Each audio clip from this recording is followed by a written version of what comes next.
And actually, there's a story about me in this because I had a best friend, Rena, who was also, her parents were part of this folks group, secular Jews, and so they also didn't go to synagogue.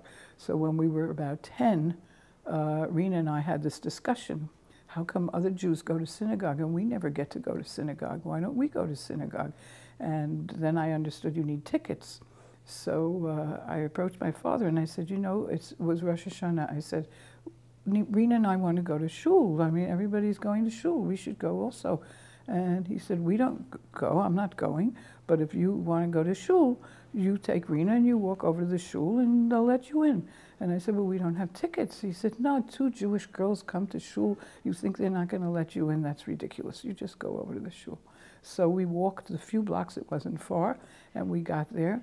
And we said, we want to go in for the services. And he said, okay. He said, but you have to go sit upstairs.